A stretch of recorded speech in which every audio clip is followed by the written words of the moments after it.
అందరికి తెలుసు, కొంతమంది విషయం నేను చెప్పేది. ఇజ్రాయెల్ బ్రదరు ప్రార్థనతో ప్రారంభించాను, వస్తూనే ఉన్నాడు.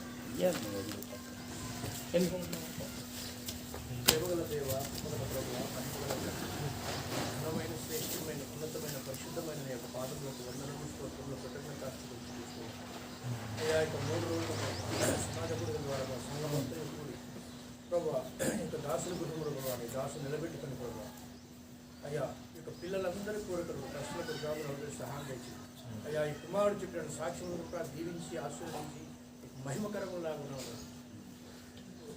సహాయం చేసినందుకు కూడా వందనాలు స్తోత్రం. ఆ కుటుంబంలో సంతోషం నెమ్మది జరిగిన ఏవైతే మాట్లాడిన మాటలు మా హృదయమైన పలకల మీద భద్రవస్తున్న సహాయం చేసి అయ్యా, నిర్గమా 3:12, నిర్గమా 4:12, లూకా 12, ఎఫెసీయులు 5, 6, 20 వాగ్దానాలు నెరవేర్చి దాసుని బహుబలంగా వాడుకొని ఇక్కడ కూడిన మాకందరికీ వినగలిగే చెవులు, గ్రహించగలిగే మనసు, అంగీకరించే హృదయాన్ని దయచేయమని ప్రార్థించి అడిగి వేడుకొంటున్నాం మా పరమ తండ్రి. ఆమేన్. Thank you friends. కనబడుతున్నాం కదా అందరికీ, నేను పర్లేదా నిలబడాలా? స్టార్ట్ చేసి మొదటి క్వశ్చన్, పాత నిబంధనలో దేవుడు తను దేవుడునని చాలా సందర్భాల్లో చెప్పాడు. అయితే యాకోబు ఒక నరునితో పోరాడాడు, మరి రాత్రి అంతా గడిపాడు. ఆ సందర్భంలో ఆ నరుడు ఎవరు?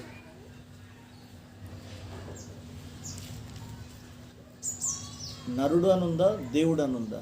32వ అధ్యాయం ఆదికాండం.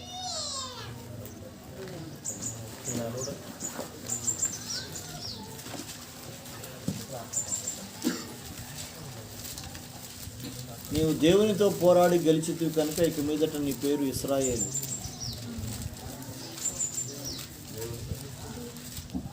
ముప్పై 32వ అధ్యాయం కదా, ఉందా?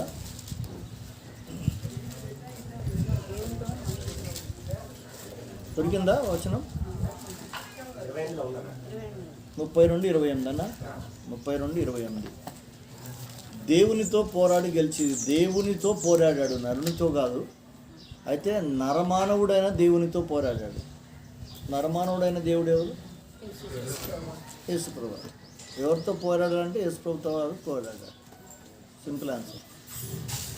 నాకు తెలిసి అక్కడ నీవు దేవునితోనూ మనుషులతోనూ అనుకున్నా, దాన్ని బట్టి రాశారే అనుకుంటా. అదే, కానీ దేవునితో పోరాడాడు, మనుషులతో పోరాడాడు, మనుష్య రూపమైన దేవునితో పోరాడాడు.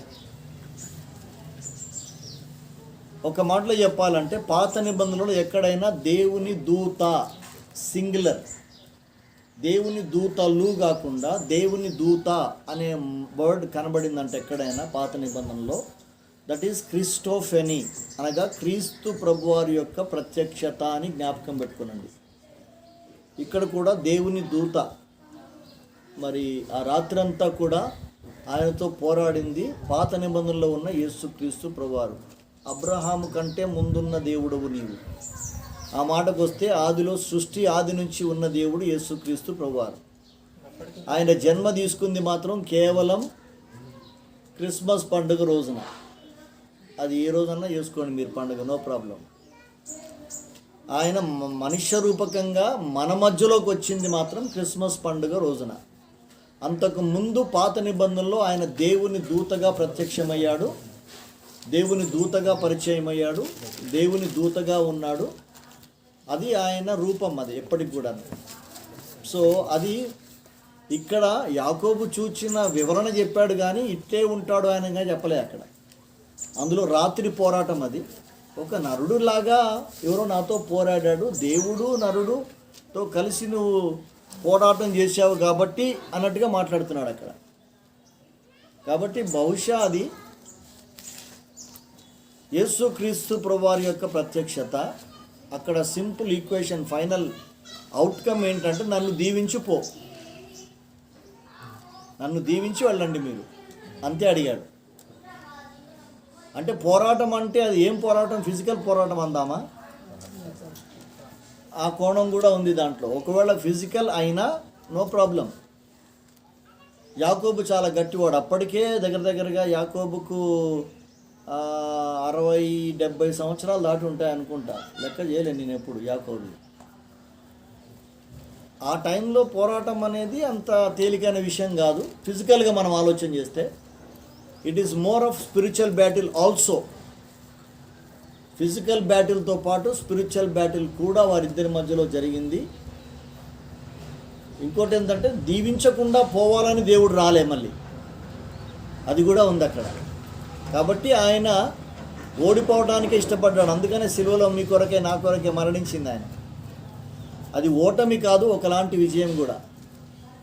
సో కాబట్టి ఆయన పోరాడి గెలిచింది. నరుడు ఎవరు అంటే ఆయన పేరు తెలియదు మనకు, ఒకవేళ నరుడైతే ఆయన ఎవరో తెలియదు, కానీ ఆయన ఖచ్చితంగా దైవనరుడు. దైవనరుడు ఒక్కడున్నాడు ప్రపంచంలో, ఆయన యేసుక్రీస్తు ప్రభువారు, మధ్యవర్తి అయిన యేసుక్రీస్తు ప్రభువారు.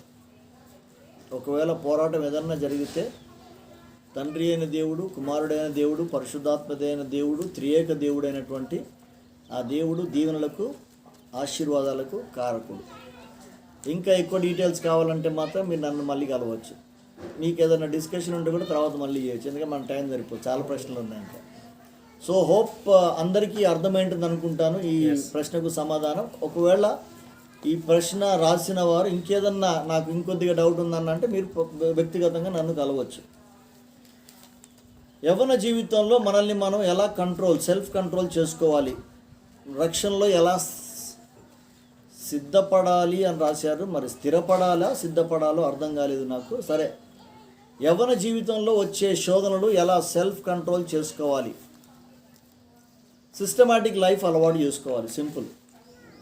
సెల్ఫ్ కంట్రోల్కి మెయిన్ థింగ్ ఏంటంటే సిస్టమాటిక్ లైఫ్, దానికంటే ఎక్కువగా మరి క్రమశిక్షణ కలిగిన జీవితం అంటాం మనం. Balancing your life. అప్పుడు ఆటోమేటిక్గా సెల్ఫ్ కంట్రోల్ అవుతుంది. ఏ టైంలో చదవాలో ఆ టైంలో చదవాలి, ఏ టైం లేవాలో ఆ టైం లేవాలి, ఏ టైం పడుకోవాలో ఆ టైం పడుకోవాలి.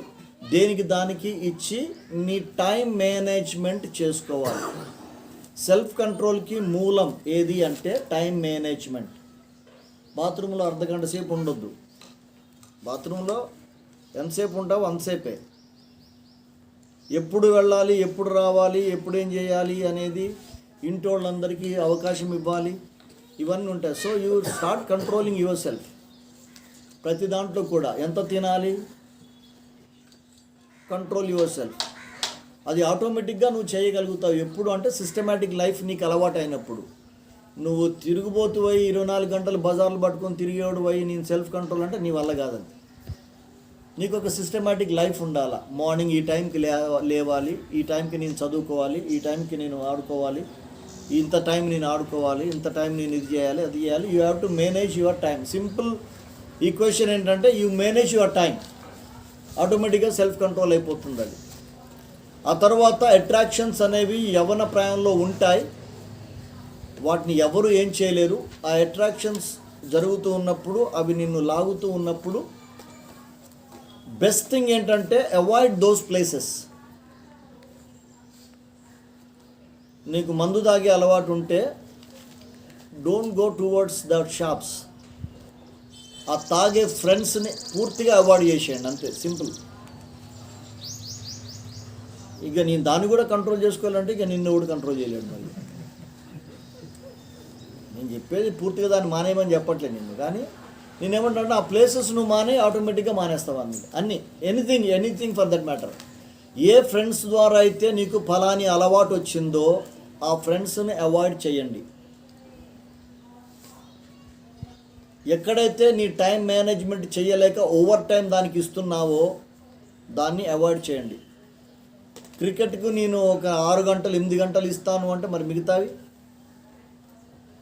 క్రికెట్ ఆడండి, ఆడొద్దు అనట్లేదు నేను. ఒక టైం ఈవినింగ్ 6 to 8 లేకపోతే లైట్ డౌన్ కాకముందే ఆడదామా. నేను అన్ని ఆటలు ఆడాను, ఫుట్బాల్ ఆడాను, క్రికెట్ ఆడాను, వాలీబాల్ ఆడాను. బట్ టైం, ఒక మినిమం టైం. ఆ టైం ఆడేది, అలసిపోయి కొద్దిగా చెమట పట్టేదాకా ఆడేది, మళ్ళీ వచ్చి నా పని నేను చేసుకునేది. స్టడీస్ కానీ ఏదన్నా కూడా ఒక టైం. అది మీ చేతుల్లో ఉన్న పని. మీరు దాన్ని ఎప్పుడైతే క్రమశిక్షణ కలిగి చేస్తారో అప్పుడు మాత్రమే మీరు సెల్ఫ్ కంట్రోల్ చేసుకోగలరు. Hope I answered your question. తర్వాత రక్షణలో స్థిరపడాలి అంటే ఏం చేయాలి అంటే స్థిరపడాలంటే ఏం చేయాలి అంటే మరి నేనేం చెప్పాలి, నాకు అర్థం కావట్లేదు. రక్షణలో స్థిరపడటం, నువ్వు రక్షింపబడిన తర్వాత ఆటోమేటిక్గా నీ ప్రార్థనా జీవితం, నీ బైబిల్ పఠనా జీవితం, అందులో క్వశ్చన్స్ నీకు రైజ్ కావటం, బైబిల్లో ప్రశ్నలు నీకు రావాలి. బైబిల్ చదివేటప్పుడు నీకు ప్రశ్నలు రావాలి. దాని అర్థం ఏంటంటే నువ్వు స్థిరపడుతున్నావు అని అర్థం. నేను చెప్పింది అర్థమైంది అనుకుంటున్నాను అందరికీ. నువ్వు బైబిల్ చదివేటప్పుడు నీకు ప్రశ్నలు రావాలి అన్న వాక్యం చెప్పేటప్పుడు ప్రశ్నలు రావాలి నీకు. ఆ ప్రశ్నలు కూడా పాజిటివ్గా ఉండాలి. నువ్వేదో నెగిటివ్గా పట్టుకుందామని అయితే మాత్రం ఇక నోబడి కెన్ సేవ్ యూ. మళ్ళీ అది కూడా ఉంది. అట్లా కాకుండా పాజిటివ్గా, అరే ఇది ఇట్లుంది కదా, ఇట్లా అన్నారు కదా అన్న, ఎందుకని ఇట్లా, అప్పుడు నీ ఇంట్రెస్ట్ కనబడుతుంది అక్కడ. నువ్వు ప్రభువులో స్థిరపడుతున్నావని ఇండికేషన్ అది. తర్వాత వాక్యంలో నువ్వు బలపడుతున్నావని కూడా ఇండికేషన్ అది. రైట్? మరణకరమైన పాపం ఏమిటి, మరణకరం కాని పాపం ఏమిటి? ఇది చాలా పెద్ద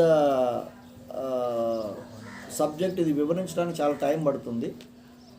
సింపుల్గా ఏం చెప్తారంటే, మరణకరమైన పాపం ఏంటంటే that which is leading you towards death.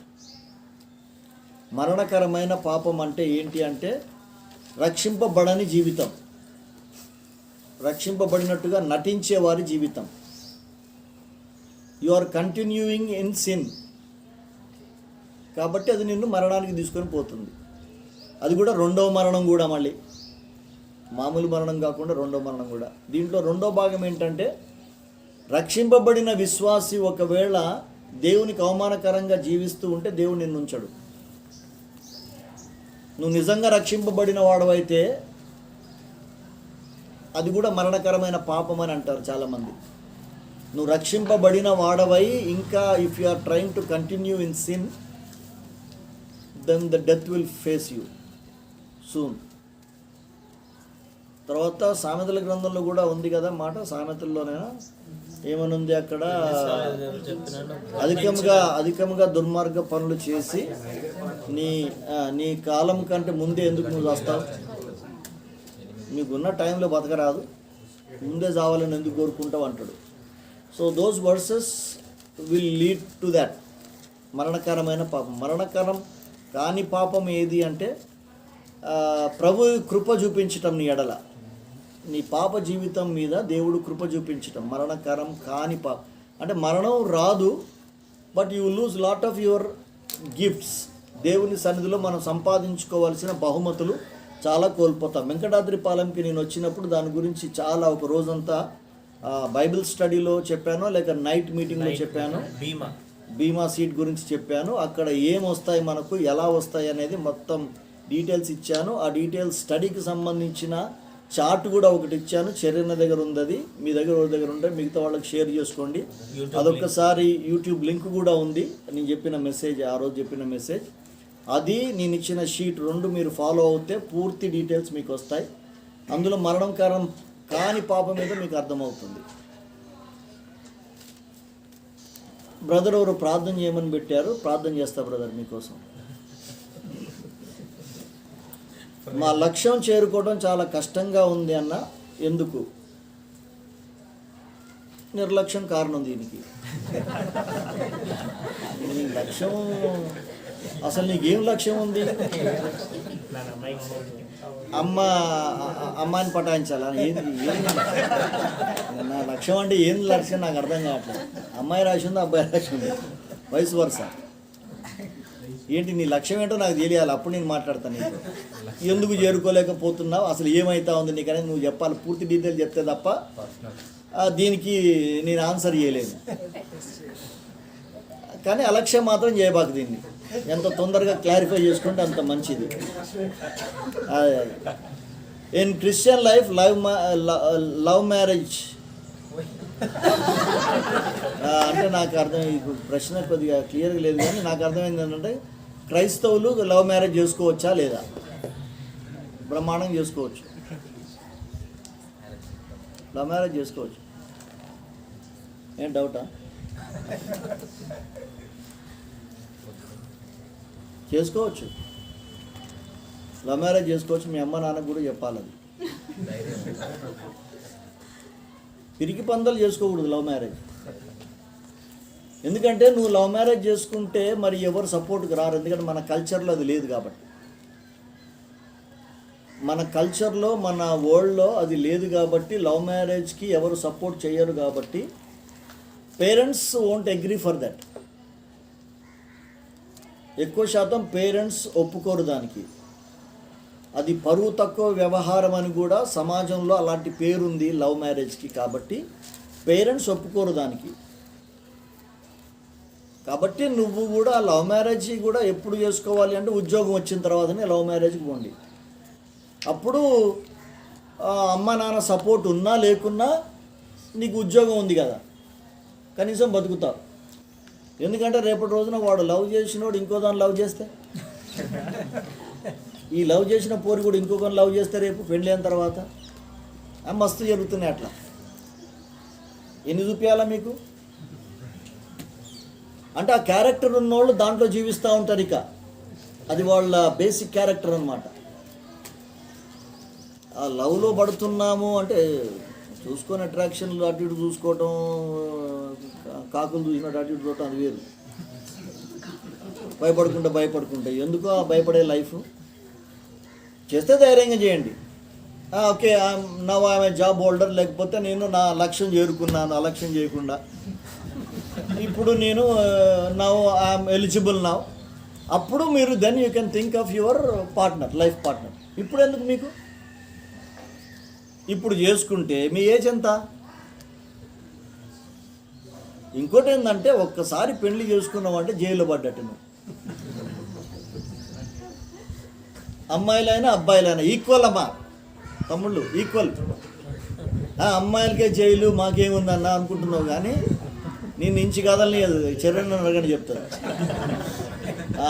ఒక్క అడుగు కూడా వేయనియదు. మళ్ళీ సంవత్సరానికి 2 సంవత్సరాలకు పిల్లలు పుడతారా, ఇక వాళ్ళు కాళ్ళకు చుట్టుకుంటారు, కట్టేసుకున్నట్టే ఇక. So you won't enjoy this freedom, this free life. ఎందుకంత బాధ? మీ అమ్మ నాన్న చూసి చేస్తాం, ఘనంగా చేస్తాం, నీకు డబ్బులు ఇచ్చి చేస్తాం. ఏదన్నా మధ్యలో గొడవ వస్తే వాడిని తన్ని కూర్చోబెట్టి ఇంట్లో పెడతాం, లేకపోతే ఆ పిల్లని తన్ని తీసుకొచ్చి కూర్చోబెడతాం, పెద్దల మనుషులో పెడతాం, పంచాయతీలు చేస్తాం, నిన్ను తీసుకొచ్చి మీ లైఫ్ని సెటిల్ చేస్తాం. కానీ లవ్ మ్యారేజ్ చేసుకుంటే మాత్రం మీ సపోర్ట్ అంతా ఉండదు, రెండు వైపులా వాళ్ళు రారు, చెయ్యరు, ఏం లేదు. ఇక క్రిస్టియన్ లైఫ్లో లవ్ మ్యారేజెస్ ఇస్ పర్మిటెడ్, కానీ పార్కులు తిరిగేది ఇదంతా నాట్ పర్మిటెడ్ క్రిస్టియన్ దీంట్లో. ఇంక మరి ఆ లవ్ ఎందుకు? ఇక పార్కులకు పోకుండా, ఐస్ క్రీమ్ తినకుండా, ఇవన్నీ లేకుండా ఇక లవ్ ఏంది? లవ్ ఇంకోటి తగినట్టుగా పెళ్ళైనాక మీ ఇష్టం. పెళ్ళైన తర్వాత లవ్ అసలు love, that is life lasting love. అది ఇక అది ఎంతకాలమైనా ఉండే లవ్ అది. సో కాబట్టి మనం చాలాసార్లు ఏం చేస్తామంటే దీన్ని తప్పుగా అర్థం చేసుకుంటున్నాం. లవ్ మ్యారేజ్ అనేది తప్పుగా అర్థం చేసుకుంటున్నాం మనం. ఇంకోటి అంటే నువ్వు ఇష్టపడిన వ్యక్తి, అమ్మాయి కానీ అబ్బాయి కానీ, you can tell that to your parents. నువ్వు అనవసరంగా నీ లైఫ్ వాడు చేసుకుంటున్నావు, నీ లక్ష్యం చేరుకోకుండా నువ్వు దేనిపైన కాన్సన్ట్రేట్ చేయాలో దాన్ని కాన్సన్ట్రేట్ చేయకుండా నీ ఇష్టం వచ్చినవి ఏదేదో చూసుకొని నువ్వు డైవర్ట్ అయిపోయి అసలు నీ లైఫ్కి పునాది నువ్వు వేసుకోవట్లేకపోతున్నావు. పెళ్ళి చేసుకున్నా చేసుకోకపోయినా లైఫ్లో స్థిరపడటం అనేది చాలా ప్రాముఖ్యం తమ్ముళ్ళు. అమ్మాయిలు మీకు కూడా అదే చెప్తున్నా. పెళ్ళి చేసుకోవటం ముఖ్యం కాదు, కానీ స్థిరపడటం ముఖ్యం. ఒక స్టేజ్కి రావటం, నేను ఒక పని చేసుకోవటం, 4 డబ్బులు సంపాదించుకోవటం, దాన్ని జాగ్రత్త చేసుకోవటం, ఇలాంటివన్నీ సెటిల్ చేసుకున్న తర్వాతనే నువ్వు you think of your marriage. ఈ మిగతావన్నీ కూడా అట్రాక్షనే. ఇది that is not real love. Love అని దానికి పేరు పెట్టారు, కానీ దిట్ ఈజ్ అట్రాక్షన్ ఓన్లీ, అది లవ్ కాదు. కాబట్టి ఈ ప్రశ్న రాసిన వాళ్ళు కాకుండా మిగతా వాళ్ళు మాట్లాడవచ్చు ఇప్పుడు. ఇక కాబట్టి లవ్ మ్యారేజ్ అనేది చేసుకుందామని నీకుంటే ఫస్ట్ థింగ్ ఏంటంటే నలుగురికి తెలియాలి. అది నువ్వు ఒంటరిగా చేసుకున్నావంటే రేపటి రోజున వాళ్ళోళ్ళు కొట్టి బంధించి నిన్ను దూరం చేస్తారు. అప్పుడు ఎవరికి పోయి చెప్పుకుంటావు, ఎక్కడికి పోతావు? నువ్వు ఒక్కదానికి పోలీస్ స్టేషన్కి పోవాలా, కోర్టులకు పోవాలా? పోతావా మరి? నువ్వు ఒక్కడివే తిరగాలి. తర్వాత అమ్మాయిలకు తక్కువ సేఫ్టీ.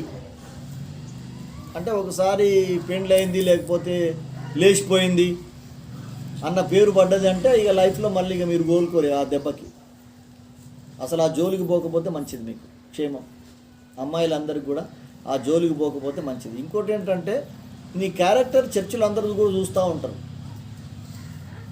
ప్రతి ఒక్కళ్ళు గమనిస్తూ ఉంటారు. నువ్వు ఎట్లా ఉంటావు, నువ్వేం చేస్తున్నావు, are you running after opposite sex అనేది చూస్తూ ఉంటారు వాళ్ళు. అలాంటి వాళ్ళని చేసుకోవడానికి కూడా ఇష్టపడరు. So you will get a bad name even before you marry. అంత అవసరమా నీకు అది? You can enjoy your life చదువుకోవటంలో, ఆడుకోవటంలో. ఇది ఆడుకునే వయసు, చదువుకునే వయసు, ఒక టార్గెట్తో రీచ్ అయ్యే వయసు. నేను అమెరికాకి పోవాలనో, లేకపోతే స్విట్జర్లాండ్కి పోవాలనో, లేకపోతే ఇంకో చోటుకి పోవాలనో ఒక టార్గెట్ పెట్టుకొని దానివైపు అడుగులేస్తూ దానివైపు చేస్తూ ఉంటే అసలు నీకు లవ్కు టైం ఎక్కడ దొరుకుతుంది? ఫస్ట్ థింగ్ అది. లవ్ చేసి ఇవన్నీ చేయడానికి టైం ఎక్కడ? ఇంకోటి ఏంటంటే నువ్వు సిస్టమాటిక్ లైఫ్కి అలవాటు పడితే లవ్ చేయడానికి నీకు టైం ఎక్కడ దొరుకుతుంది? లవ్ చేయాలంటే ఏం చేయాలో తెలుసా? మధ్యరాత్రి 1 గంట వరకు చాటింగ్ చేయాలి. ఇక చదువు ఎప్పుడు చదువుతాం మరి? వాడికో ఆ పిల్లకు మళ్ళీ 3 వచ్చింది అనుకో, మళ్ళీ తెల్లగా మళ్ళీ 3 గంటలకి లేపుతారు. ఈ పంచాయతీలను ఉంటాయి, గొడవలు ఉంటాయి. ఎందుకు అవసరమా మనకది? సో కాబట్టి కొద్దిగా 1-2 సార్లు ఆలోచన చేయండి చేసే ముందు. హెయిర్ స్టైలు, డ్రెస్సింగ్ ఎలా ఉండాలి?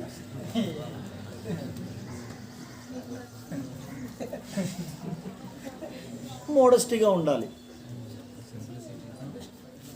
విశ్వాసికి తగినట్టుగా ఉండాలి. విశ్వాసులైతే ఆ విశ్వాసులు అనుకోండి, మీరు అట్టే చేసుకుని ఎవడికి బాధపడరు. మీరు విశ్వాసులై సంఘములో ఉంటే మాత్రం మీరు మాదిరిగా ఉండాలి ఇతరులకు. ముఖ్యంగా కొద్దిగా సీనియర్లైన అబ్బాయిలు, అమ్మాయిలు, ఇప్పుడు అప్కమింగ్ అబ్బాయిలకు మీరు మాదిరిగా ఉండాలి. లేకపోతే మీరు సంఘాన్ని నాశనం చేసిన వాళ్ళు అవుతారు. So however you spend your time and what ever styles that you do, your next generation will follow. కాబట్టి మీరు జాగ్రత్తగా కొద్దిగా చేయండి. సరే, ఇప్పుడు కటింగ్ చేసుకొని ఈ పక్క మొత్తం డిప్పా కొట్టేసి ఇక్కడ 2 కట్లు పెట్టేసి ఇప్పుడు కొత్త స్టైల్ వస్తుంది కదా, హెయిర్ స్టైల్ వస్తుంది. చేసుకున్నవి ఏమైంది ఇప్పుడు ఏమైంది దానికి? ఇది చేసుకున్నందుకు ఏమైంది? మామూలు కటింగ్ చేసుకున్నోడికి ఏమైంది? ఏం ఎక్స్ట్రా వచ్చింది నీకు? ఇంకోటి ఏంటంటే నువ్వు ఒక రౌడీ వెధవలాగా కనబడతావు. అంటే డీసెంట్ బాయ్గా, డీసెంట్ గర్ల్గా కనబడరు వాళ్ళు. మామూలుగా దూకోండి, ఇట్ట మళ్ళీ పోగులు ఎందుకు? ఏమ్మా మళ్ళీ ఇక్కడ ఒకటి ఇట్టని ముందుకు లాగి చేసుకోవడం ఎందుకు? మళ్ళీ ఇది అవసరమా?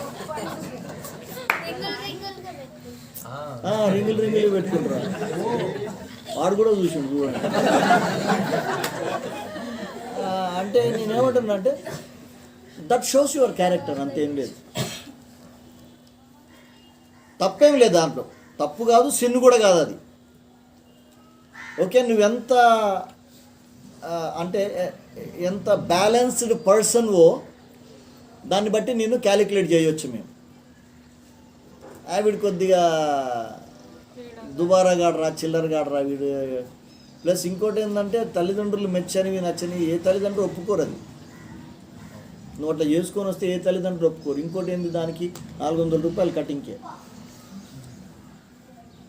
ఆ కటింగ్కే 400. నేను కటింగ్ చేసుకుని 100 రూపాయలు, వాడు కలర్ గిల్లర్ అన్నీ చేసి 100 రూపాయలు తీసుకుంటాడు. అంటే నీ డబ్బులు కాకుండా నువ్వు ఎక్స్ట్రా స్పెండ్ చేస్తున్నావు అంటే ఫైనాన్షియల్ మేనేజ్మెంట్ నీకు లేదని కూడా అర్థం. తర్వాత డ్రెస్సింగ్ విషయంలో అనవసరమైన డ్రెస్సులు ఎందుకు నీకు? జీన్ ప్యాంట్లు ఎందుకు అమ్మాయిలు మీకు? మేము వేసుకోమన్నా అంటే చర్చికి వచ్చినా కాబట్టి వేసుకొని రాలే. ఏమో నువ్వు బయట ఏం వేసుకొని తిరుగుతావు అంటే నువ్వు ఇక్కడ ఇంట బయట ఎక్కడైనా సరే నువ్వు అదే పద్ధతిలో ఉన్నావా లేదా? అబ్బాయి వేషం అమ్మాయి వేసుకోకూడదు, అమ్మాయి వేషం అబ్బాయి వేసుకోకూడదు అని ఉంది బైబిల్లో.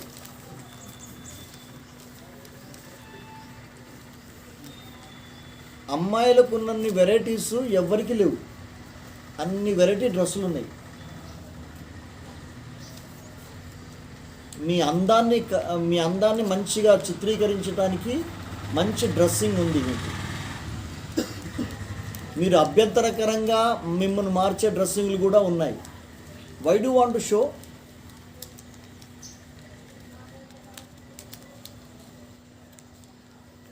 అబ్బాయిలు కూడా మీరు డ్రెస్సింగ్ వేసుకునేటప్పుడు బీ మోడెస్టీ.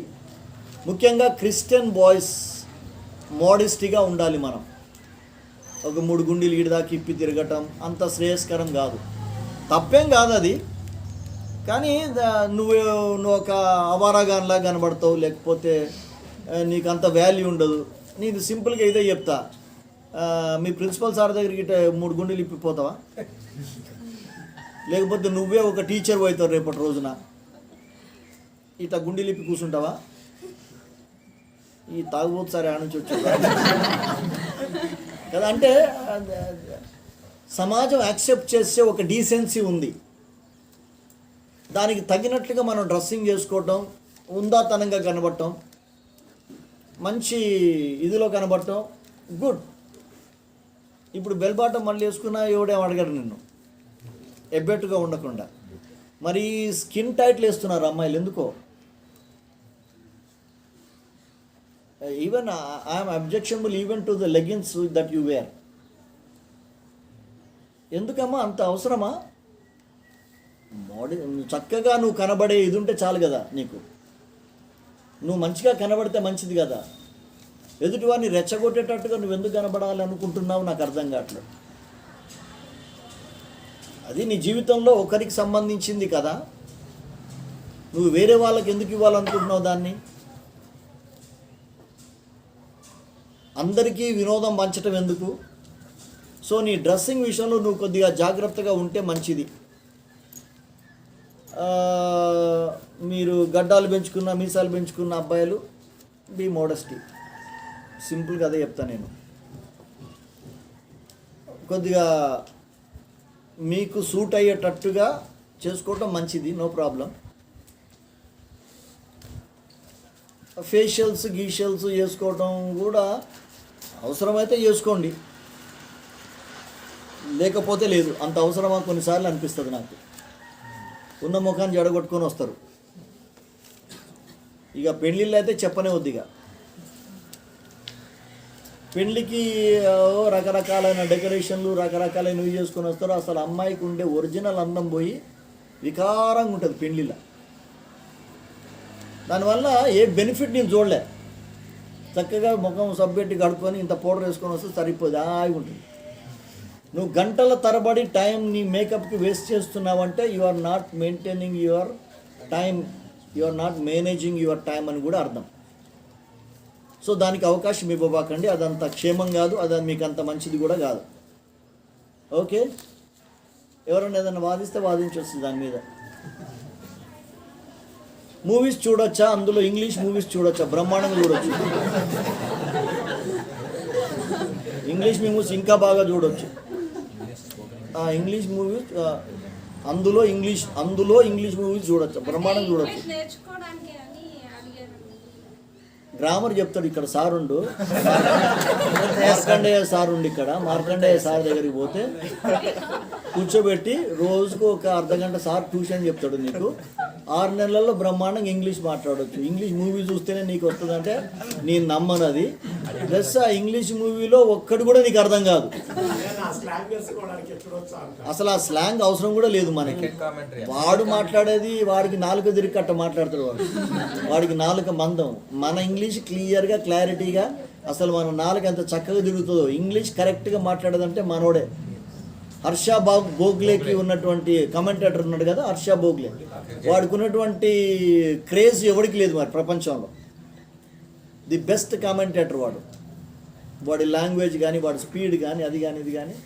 సో అందులో ఇంకోటి ఏంటంటే ఇంగ్లీష్ మనకు అంత అవసరం లేదు. మనకు ఆఫీస్కి సరిపోయే ఇంగ్లీష్ ఉంటే చాలు మనకు. అంత ఇంగ్లీష్ స్లాంగ్లో చిన్నలో ఒకడా అని మాట్లాడాలి అంత అవసరమా నీకంటాను నేను. అది కొద్దిగా ఎక్స్ట్రా అనిపిస్తుంది నాకు. ఇంకోటి ఏంటంటే నువ్వు అట్లా చేస్తా అంటే నిన్ను కొద్దిగా విచిత్రంగా చూస్తారు జనాలు. అరే నువ్వు తెలుగుడివే కదరా, మామూలు ఇంగ్లీష్ మాట్లాడరాదరా అన్నట్టుగా చూస్తాను. అంత అవసరమా మనకి? అవసరం లేదు. స్లాంగ్ నేర్చుకొని మాట్లాడేంత అవసరమా మనకి? అంత అవసరం లేదు అన్న. దేవుని చిత్తం తెలుసుకోవటం ఎలా? ఇద్దరు ముగ్గురు రాశారు ఆ ప్రశ్న. దేవుని చిత్తం తెలుసుకోవటం ఎలా? దేవుని చిత్తం తెలుసుకోవటం ఎలాగంటే, నువ్వు ఏదన్నా ఒక దాన్ని చేద్దాం అనుకుంటే దేవునికి ప్రార్థన చేయటం మొదలు పెట్టాలి. దేవునికి ప్రార్థన చేయడం మొదలుపెట్టిన తర్వాత దేవుని సేవకులు మొదటిగా ఎక్కడన్నా నీతో ఆ మాట మాట్లాడటమో లేకపోతే దానికి సంబంధించి ఏదన్నా వారికి తెలియకుండా, దేవుని సేవకులు కూడా వాళ్ళ కంట్రోల్లో ఉండరు కాబట్టి పరిశుద్ధాత్మ దేవుడు వారి ద్వారా మాట్లాడించే మాట నీకు తడుతుంది. దేవుని సేవకుల ద్వారా మాట్లాడతాడు. ఒకటి.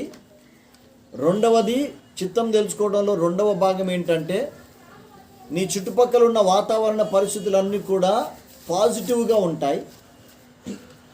మూడవది ఏంటంటే, అది చేయటంలో నువ్వు పీస్ఫుల్గా ఉంటావు, హ్యాపీనెస్ నీకుంటుంది, దాంట్లో ఇన్వాల్వ్ అయ్యేవారు కూడా హ్యాపీగా చేస్తారు ఆ పని. ఇవే ఇండికేషన్స్. ఇది ప్రభు చిత్తం అని అనుకోవటానికి. ప్రభు చిత్తానికి ఈ 3 స్టెప్స్ కూడా ఉంటాయి. దేవుడు మాట్లాడతాడు, ప్లస్ దేవుడు నీతో మాట్లాడతాడు, మళ్ళీ అదే మాట సేవకులతో మాట్లాడతాడు. ఇంకొక కోణంలో మళ్ళీ నువ్వు ఈ పనులు చేస్తున్నప్పుడు నీ చుట్టుపక్కల వాతావరణ పరిస్థితులన్నీ దేవుడు సెట్ చేస్తాడు. ఆ తర్వాత దేవుడు నిన్ను నడిపించే విధంలో నీకు సంతోషం ఉంటుంది, ఎదుటివారికి కూడా సంతోషం ఉంటుంది. ఎదుటివారు సంతోషపడక అందరినీ ఇబ్బంది పెడుతూ అందరినీ ఏడిపిస్తూ నేను పోయి ఇది చేస్తా అది చేస్తా అనుకుంటూ పోతే అది దేవుని చిత్తం కాదు అని ముందే తెలుసుకోండి. తర్వాత ఏదంటే అది ఎమోషనల్ డిసిషన్స్ కూడా చేయకండి. అది కూడా అంత క్షేమం కాదు, అంత మంచిది కాదు. ఎమోషనల్గా ఉద్రేకంగా మరి ఎలాంటి డిసిషన్స్ చేయకండి. ప్రభువైన యేసు యూదా గోత్రంలోనే జన్మించాలని ఎందుకు ఎంచుకున్నాడు? మరియమ్మ గోత్రం బైబిల్లో లేదు, కానీ యోసేపు గోత్రాన్ని బట్టే యేసు ప్రభు యూదా గోత్రపు సింహం అని అనుకోవాలా? పత్రికలను బైబిల్లో చేర్చడానికి గల కారణం. యేసు ప్రభు యూదా గోత్రంలో ఎందుకు జన్మించాడంటే నన్ను ఎందుకు అడుగుతున్నారు? యేసు ప్రభుని అడగండి పోయి డైరెక్ట్గా. నువ్వెందుకు ఈ ఇంట్లో జన్మించావు? మరి నిన్ను అడుగుతూ నువ్వేం చెప్తావు సమాధానం? అంతే. యేసు ప్రభు ఎందుకు ఆ గోత్రంలో పుట్టాడు అంటే అది ప్రవచన నెరవేర్పు. యేసు ప్రభు ఆ గోత్రంలో పుట్టకపోతే ప్రవచనం నెరవేరదు, బైబిల్ తప్పు అయిపోద్ది. అప్పుడు బైబిల్ని ఎట్లా నమ్ముతాం మనం అప్పుడు? కాబట్టి ఖచ్చితంగా ప్రవచనం ముందే యూదా గోత్రపు సింహముగా ఆ గోత్రంలో ఆయన పుడతాడు, మరి ఆ గోత్రం ద్వారా రావాలని చెప్పే ముందే ఎంగేజ్మెంట్ కూడా చేశాడు అక్కడ యోసేపు ద్వారా. మరియమ్మ ఆ లైన్ రాలేదు అంటే యూజువల్గా లేడీస్ది లైన్ ఇవ్వరు, బైబిల్లో ఎక్కడ లేదు. అది బైబిల్లో లేడీస్ తరపున వచ్చే ఆ జీనియాలజీ కనబడదు మనకెక్కడ. కాకపోతే జీనియాలజీలో ఒకళ్ళిద్దరు లేడీస్ ఉన్నారు, అంతవరకు మాత్రమే. కానీ జీనియాలజీ లైన్ సీక్వెన్స్ మాత్రం లేడీస్కి సంబంధించింది ఎక్కడ రాయరు, ఎక్కడ కౌంట్ చేయరు. ఈవెన్ మన దగ్గర కూడా కౌంట్ చేయరు.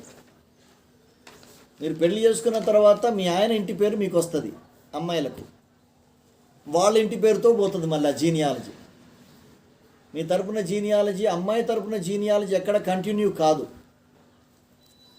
తర్వాత పత్రికలను బైబిల్లో ఎందుకు చేర్చారు అంటే, పత్రికలు మరి లెటర్స్ కాబట్టి అవి ఆ లెటర్స్ ద్వారా సంఘాన్ని బలపరిచారు. ఆదిలో సంఘాన్ని బలపరచడానికి లెటర్సే కారణం.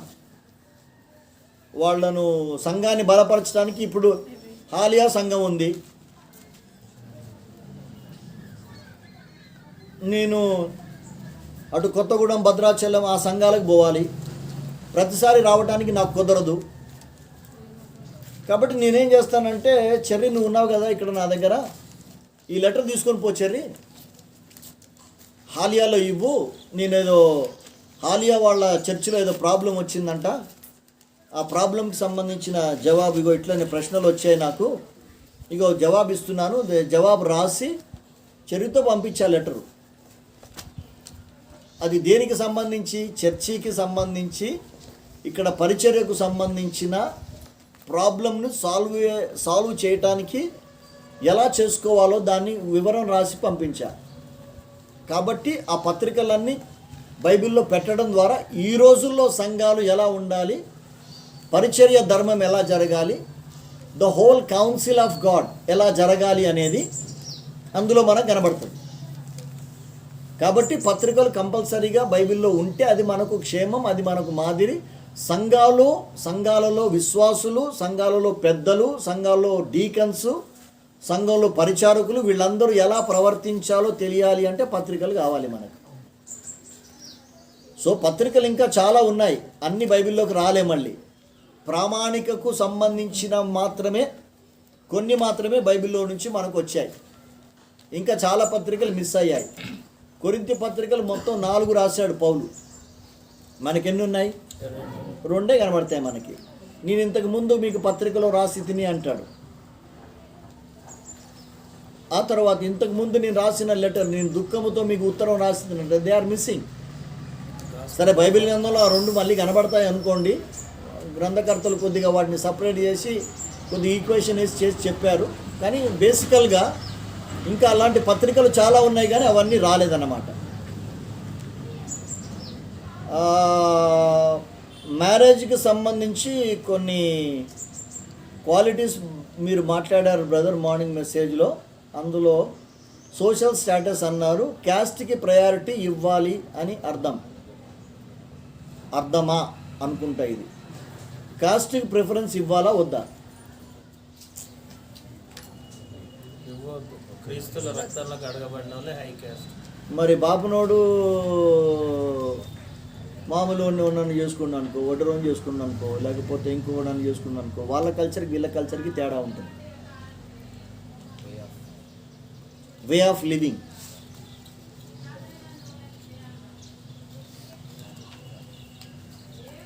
అని చెప్పి మరి కాస్ట్ ఉందా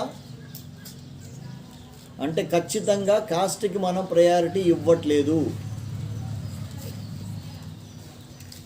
క్రీస్తులో మనకు ఒక కల్చర్ ఉందా, మరి ఒక లైఫ్ స్టైల్ ఉందా? మరి ఆ లైఫ్ స్టైల్కి అలవాటు పడిన వాళ్ళు అయితే ప్రాబ్లం లేదు, ఇక క్యాస్ట్ సంబంధం లేదు. ఇక క్రీస్తులో ఉన్న లైఫ్ స్టైల్కి అలవాటు పడిన వాళ్ళు అయితే వాళ్లకు క్యాస్ట్తో పెద్ద ప్రయారిటీ ఇవ్వాల్సిన అవసరం లేదు. నేను సోషల్ స్టేటస్ అన్నాను. సోషల్ స్టేటస్ అంటే సమాజంలో నీ పేరు ఎలా ఉంది అనేది.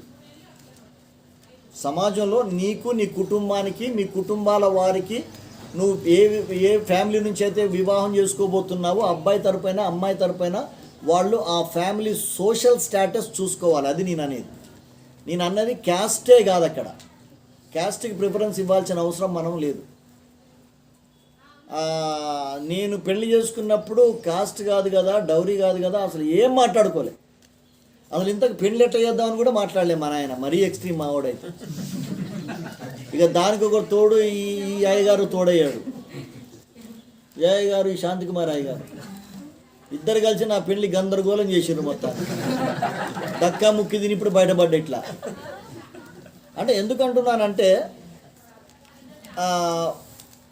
కొన్ని విషయాలు మాట్లాడాలి. పెళ్ళికి ముందే కొన్ని విషయాలు మాట్లాడాలి. పెళ్ళి అయిన తర్వాత వాళ్ళు ఇబ్బంది పడకూడదు. మా నాయన ఏం మాట్లాడలే వాళ్ళతోటి, మరి మధ్యవర్తిగా ఉన్న ఈ శాంతికుమార్ గారు కూడా ఏం మాట్లాడలే. ఆ పెళ్ళి అంటే పెళ్ళి, ఎప్పుడు పెళ్ళి అంటే ఇక ఏదంటే మా అయ్య పోయిండు, శాంతికుమార్ అంకుల్ తీసుకుపోయిండు, మా అయ్య పోయిండు, అమ్మాయిని చూసిండు, ఇక అమ్మాయిని అడగాల్సిన ప్రశ్నలన్నీ మా అయ్య అడుక్కుండు, అంత అయిపోయింది. కామ్గా వెనక్కి వచ్చేసిండ్రు. వచ్చేసినాక బాబు పెళ్లి డేట్ పెట్టుకోవాలరా పోదామా అన్నాడు. అమ్మాయిని కూడా చూడలే నేను. ఏమో తీరా చూద్ది కదా అమ్మాయికి ఇంత పొట్టిగుంది, నేనేమో ఇంత ఎత్తుంటా, నేనేమో కర్రెగా ఉంటా, ఆమె ఆపోజిట్ తెల్లగా ఉంటుంది మా ఆమె. అంటే కోర్స్ దేవుని సేవకునిగా దేవునికి లోబడ్డా, దేవుని సేవకులు చూశారు అన్న గౌరవం వాళ్ళకి ఇచ్చా నేను. ఓవరాల్గా మా ఆత్మీయ జీవితం కానివ్వండి, మా పర్సనల్ లైఫ్ కానివ్వండి, మా మ్యారేజ్ లైఫ్ కానివ్వండి చాలా సంతోషంగా ఉంది, చాలా హ్యాపీగా ఉంటాం మేమిద్దరం. కానీ కొన్ని విషయాలు మాత్రం ముందు మాట్లాడుకుంటే మంచిది. అంత అయిన తర్వాత మా అయ్య ఉత్తరం రాస్తాడు, బ్రదర్ జేసన్ గారు పెళ్లికి 22,000 ఖర్చు అయింది, మీరు సగం చేయాలి దీంట్లో. పంచాయతీ పెట్టే వ్యవహారం కాదు ఇది. కాబట్టి కాస్ట్ ఇలాంటివి చూసుకునే దానికంటే సోషల్ స్టేటస్ కానివ్వండి, social status in the sense సమాజంలో వాళ్ళకి ఎలాంటి పేరుంది, బజార్లో వాళ్ళకి ఎలాంటి పేరుంది అనేది. సమాజం అంతా ఏమంటారు, వాళ్ళ ఆ ఇంటి వాళ్ళ అండి తల పట్టుకుంటారో మరి. సార్ ఆలోచన చేయొచ్చు సార్, ఆ ఇంట్లో అబ్బాయిలు కానీ అమ్మాయిలు కానీ బయటికి రారు, బయట కనబడరు. వాళ్ళ పనేదో వాళ్ళు తల దించుకుంటారు, పోతారు, పని చేసుకుంటారు, వస్తారు, ఎవరితో గొడవలు పడరు, ఎవరి దగ్గర ఏది లేదు. వాళ్లకు మా బజార్లో ఉన్న పేరు ఎవరికి లేదు సార్ అనే మాట చెప్పాలి. అది సోషల్ స్టేటస్ అంటే. That's what I mean by social status. అలాంటిది మీరు సంపాదించుకోవాలి. ఊరికే రౌడీలాగా రోడ్ల మీద తిరిగి, ఆడ తిరిగి, ఈడ తిరిగి, ఈ మూలకి నిలబడి, ఆ మూలకి నిలబడి, ఆ ఇంటి మీదకి రాలేదు, ఈ ఇంటి మీదకి రాలేదు, ఈ పిచ్చి పిచ్చి కథలని చేస్తే ఆటోమేటిక్గా you will lose your balance అనమాట. How to start the personal evangelism. ఇది చాలా టైం పడుతుంది. పర్సనల్ ఎవాంజలిజం కూడా పెద్ద సబ్జెక్ట్, అది చాలా టైం పడుతుంది. పర్సనల్ ఎవాంజలిజం అనేది ఒక 2-3 టిప్స్ మాత్రమే చెప్తా. ఎప్పుడు కూడా దయచేసి ప్రతిసారి కూడా సువార్త చెప్పాలని ప్రయత్నం చేయకండి. మీకు యేసు తెలుసా, పక్కన కూర్చున్నాడు యేసు తెలుసా, ఊరికి ఇలాంటి చెప్పి మనం విసికీయకండి. ఏందన్నా పర్సనల్ ఎవాంజలిజం అంటే ఏంటిది అనే ప్రశ్న రాసి ఉంటే బాగుండేది, కానీ అడిగారు కాబట్టి పర్సనల్ ఎవాంజలిజం అంటే వ్యక్తిగతంగా నేను ప్రక్కోడికి సువార్త చెప్పటం. ఓపెన్ ఎయిర్ కాదు. ఓపెన్ ఎయిర్ కంటే పవర్ఫుల్ ఏంటంటే పర్సనల్ ఎవాంజలిజం. ఓపెన్ ఎయిర్లో ఓపెన్లో వెళ్ళిపోతాయి మాటలన్నీ, వాడు వింటే వింటాడు, స్పందిస్తాడు, లేకపోతే లేదు. పర్సనల్ ఎవాంజలిజం ఏంటంటే వెంటనే స్పందన జరుగుతుంది మన ఇద్దరి మధ్యలో. వాడు ఒప్పుకుంటాడు, లేకపోతే నోరు మూసుకొని కూర్చోరా అంటాడు. ఏదో ఒకటి జరుగుతుంది ఇక్కడ.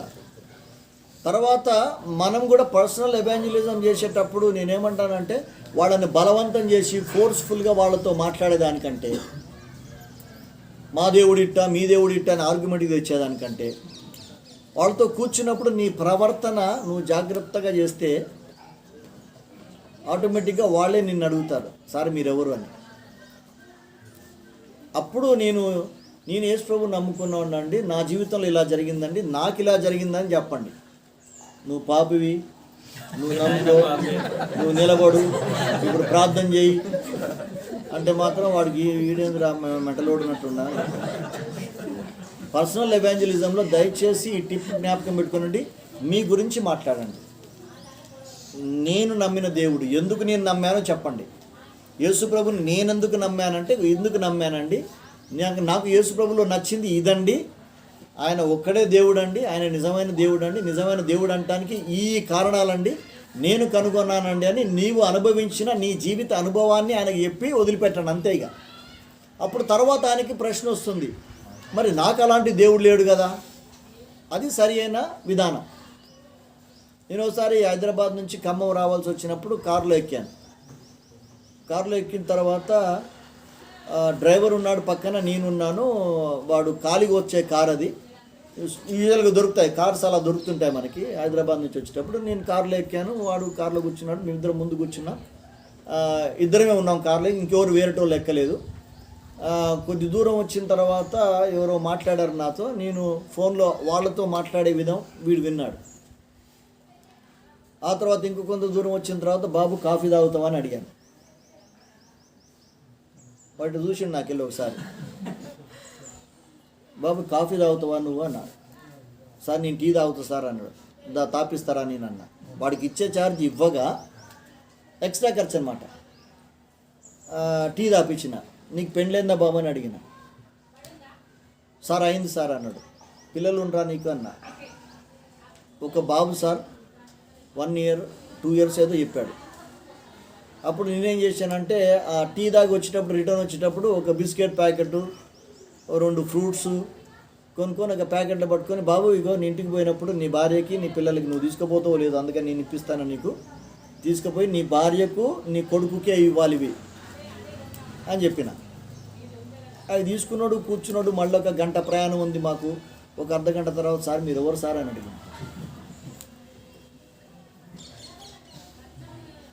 అడిగితే నేను పాస్టర్ గారిని బాబు. సార్ నాకు యేసు ప్రభు గురించి ఇష్టమే సార్ అని చిన్నగా ఓపెన్ అప్ అవుతుంది వాడికి. అట్లనా బాబు, ఎందుకు ఇష్టం బాబు నీకు అని అడిగా. అంటే ద వే ఆఫ్ అప్రోచ్, ఎందుకు ఇష్టం బాబు నేను అని అడిగా. ఆయన మేలులు చేస్తాడంట కదా సార్ అంటే, అవును బాబు ఖచ్చితంగా మేలు చేస్తాడు, నాకు కూడా మేలు చేశాడు దేవుడు, నా జీవితంలో ఇలా చేశాడు ఇలా చేశాడు అని 2 మాటలు చెప్పాను. నువ్వు ప్రార్థన చేసుకో బాబు, తప్పకుండా ఆ దేవుడు నీకు మేలు చేస్తాడు. నీకు ఎప్పుడు రావాలనిపించినా నా దగ్గరికి రావచ్చు, నాతో మాట్లాడచ్చు అని ఫోన్ నెంబర్ కూడా ఇచ్చాను. చాలా అక్కడ రక్షణ కార్యం జరిగిపోయి ఉంటుంది. అక్కడ వాడు డెఫినెట్గా యేసు ప్రభువు నమ్ముకొని ఉంటాడు. నా ప్రవర్తన, నా మాట తీరు ఎనఫ్. నువ్వు వీధుల్లో నిలబడి మైక్ పట్టుకొని చెప్పాల్సిన అవసరం కూడా లేదు. సో పర్సనల్ ఎవాంజలిజం కూడా ఇంకా చాలా కోణాలు ఉన్నాయి మాట్లాడటానికి, టైం లేదు. కాబట్టి ఎప్పుడన్నా వీలైతే మనం ఒక సెషన్స్ పెట్టుకొని, ఒక 2-3 సెషన్స్ పెట్టుకొని దాని మీదే ఇది చేయొచ్చు.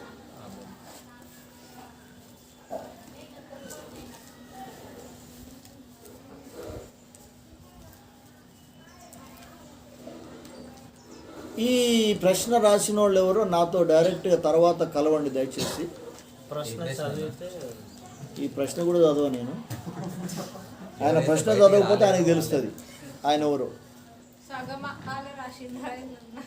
లేదు, ఎర్త్ ఫ్లాట్గా ఉందా? ఓకే, పిఎల్ఏటి అంటే ఫ్లాట్ ఉందని చెప్తే రోజు వాళ్ళని రాళ్ళతో కొట్టి చంపారు. మరి ఎర్త్ ఫ్లాట్గా ఉందని బైబిల్ కూడా అంది. బైబిల్లో ఉందా అంటే బైబిల్ రాంగ్ కదా.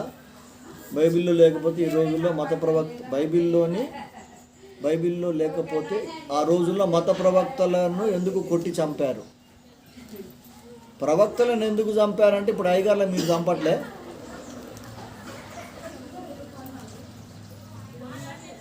అయ్యగారులని, పాస్టర్ గారులని మీరు చంపుతూ ఉంటారు. పాస్టర్ గారులని ఇప్పుడు ఎవరు చంపట్లేదా? మాట వినకపోతే వాళ్ళని చంపినట్టే కదా. ఆ రోజుల్లో వారు చెప్పిన మాటలు వాళ్ళకి గిట్టలే. ప్రవక్తలు చెప్పిన మాటలు గిట్టలే. రాజులు, అధికారులు వాళ్ళకు విరోధంగా మాట్లాడారు. యాజకులు కూడా విరోధంగా మాట్లాడారు ప్రవక్తలు. కాబట్టి మరి ఖచ్చితంగా వాళ్ళు చావుకు కారణమయ్యారు. ఇప్పుడు మన చర్చి ఉందండి, ఉదాహరణకు మన పాస్టర్ గారు కానివ్వండి, విశ్వాసులు కానివ్వండి, అందరూ అడ్డగోలుగా జీవిస్తున్నారు అనుకోండి. నాలాంటి ప్రవక్తను ఎవరన్నా దేవుడు బయట నుంచి పంపించి పాస్టర్ గారిని, విశ్వాసుల్ని అడ్డంగా ఖండించాడు అనుకోండి, ఏం చేస్తారు మీరు? పోయేటప్పుడు దారి కాస్తారు ఆడ నిడమనూరు దగ్గర. అదే జరిగింది ఆ రోజుల్లో. అంటే మరీ ఘోరంగా ఉండే పరిస్థితులు ఆ రోజుల్లో. ఎందుకు? ఉదాహరణకి మీకు ఒక్కటే మాట చెప్తా. ఆ రోజుల్లో యాజకులైన వారు కూడా బయలుదేవతకు పూజలు చేసి బయలుదేవత విగ్రహాలకు పూజలు చేస్తూ ఉన్నారు ఆ రోజుల్లో. న్యాయాధిపతుల గ్రంథం 6వ అధ్యాయంలో మనకు గిద్యోను కనబడతాడు. గిద్యోను తండ్రి దేవునికి పూజారి అయితే ఆయన పోయి బయలుదేవతకు పూజలు చేస్తూ బయలుదేవత విగ్రహాన్ని, దేవతా స్తంభాన్ని నిలబెట్టి పూజలు చేస్తూ ఉన్నాడు. ఆ టైంలో గిద్యోను బయటికి వచ్చి ఆ దేవత స్తంభాన్ని విరగొట్టి వాళ్ళు కట్టుకున్న ఎద్దులు తీసుకుని వచ్చి బలి అర్పించడం అనేది కత్తి మీద సాం. మీకు సిచ్యువేషన్ అర్థమైంది అనుకుంటాను. అర్థం కాకపోతే ఒకసారి న్యాయపతుల గ్రంథం 6వ అధ్యాయం చదవండి. ఆ రోజుల్లో దేవుని బిడ్డలైన వారు దాక్కొని తిరిగిన రోజులు అవి. అంతేకాదు ప్రవక్తలు చెప్పే మాటలు వారు పట్టించుకోలే. అవి వారికి ఇబ్బంది కలిగించాయి. కాబట్టి ప్రవక్తలను చంపాల్సి వచ్చింది వాళ్ళు. ఆ తర్వాత బైబిల్లో ఎర్త్ ఫ్లాట్గా ఉందా రౌండ్గా ఉందా చెప్తే కొట్టి చంపుతారంటే నేనేం చెప్పాను. ఇప్పుడు ఏముందో బైబిల్లో మీరే వెతుక్కోండి. అది ఒక మాట చెప్పచ్చు. రైట్. అయితే ఇప్పుడు ఈ మధ్య ఎక్కువ యాంటీ క్రిస్టియన్స్ క్రైస్తవ వ్యతిరేకులు ఈ ప్రశ్న ఎక్కువ వేస్తున్నారు. మీ బైబిల్లో భూమి ఫ్లాట్గా ఉందని చెప్పేసి అందరు నమ్మిర్రు. కాబట్టి అట్లా నమ్మడాన్ని బట్టి ఈ భూమి గుండ్రంగా ఉందని ఎవరెవరైతే చెప్పిర్రో వాళ్ళందరినీ చంపేసిండ్రు. అంటే సత్యాన్ని మీరు ఒప్పుకోలేదు, కానీ భూమి గుండ్రమనే ఫైనలైజ్ అయింది. కాబట్టి బైబిల్ రాంగ్ అంటున్నారు. ఎర్త్ ఫ్లాట్గా ఉందని చెప్పేసి అనుకున్న వాళ్ళు బైబిల్ జ్ఞానం లేనటువంటి అప్పటి క్యాథలిక్ ఫాదర్లు వాళ్ళు ఎర్త్ ఫ్లాట్గా ఉందని నమ్మినారు. కానీ బైబిల్లో భూమండలము అనే మాట ఉన్నది. మండలం అంటే గోళాకారము, గుండ్రము అని అర్థం. భూమండలం అని ఉంది. అంతగానం బైబిల్ చదివిలేరు ఆ ఫాదర్లు. వాళ్ళ దగ్గరనే బైబిల్ ఉండేది. కాబట్టి వాళ్ళకి ఏది మనసుకు నచ్చితే అదే వేదమైంది. అప్పట్లో ఇక భూమి గుండ్రంగా ఉందని చెప్పిన వాళ్ళనల్లా చంపారు. కానీ వాస్తవానికి భూమి గుండ్రమే. ఈడెగిరినోడు ఈడనే పడతాడు, ఈడెగిరినోడు ఈడనే పడతాడు. ఓకేనా? ఇంకొకటి ఏంటంటే ఈ గుండ్రటి భూమి కాబట్టి ఇక్కడ ఎంత పెద్ద బిల్డింగ్ ఉన్నా ఇక్కడ ఉన్నోడికి కనిపించదు. హైదరాబాద్లో హైటెక్ సిటీ ఉంది, ఈడికి కనిపిస్తుందా? ఎత్తుకున్నా కూడా అది ఇక్కడ పెద్దది. ఈడ ఉన్నోడికి ఇది కనిపించదు. ఈడున్నాడు ఇక్కడి నుంచి త్రిపురారం కనిపిస్తుందా? కనిపించదు. ఎందుకు అని అంటే భూమి గుండ్రం కాబట్టి. సో కాబట్టి అప్పట్లో కొంతమంది క్యాథలిక్ ఫాదర్స్ చంపినారు, కానీ క్రైస్తవ్యం మాత్రము ఎవరిని చంపలేదు. క్యాథలిసిజంలో ఉన్న వాళ్ళు చంపినారు. బైబిల్ మాత్రం భూమండలం అని నమ్ముతుంది, గుండ్రం. ఐజయా 40:22 అట భూమండలం అని ఉంది. అది ఆ ప్రశ్న వేసిన వాళ్ళు, ఆ ప్రశ్న వస్తుందేమో అనుకునే వాళ్ళు దయచేసి ఆ రెఫరెన్స్ రాసి పెట్టుకోండి. యెషయా గ్రంథము 40 అధ్యాయము 22. ఓకే అండి, థ్యాంక్ యూ. Okay, good. చెల్లి చక్కని ఆన్సర్ చెప్పాడు. క్వశ్చన్ అడిగిన వాళ్ళు రాసుకోవచ్చు. Isaiah 40:22. Isaiah. God sits on the circle of the earth అని ఉంటుంది.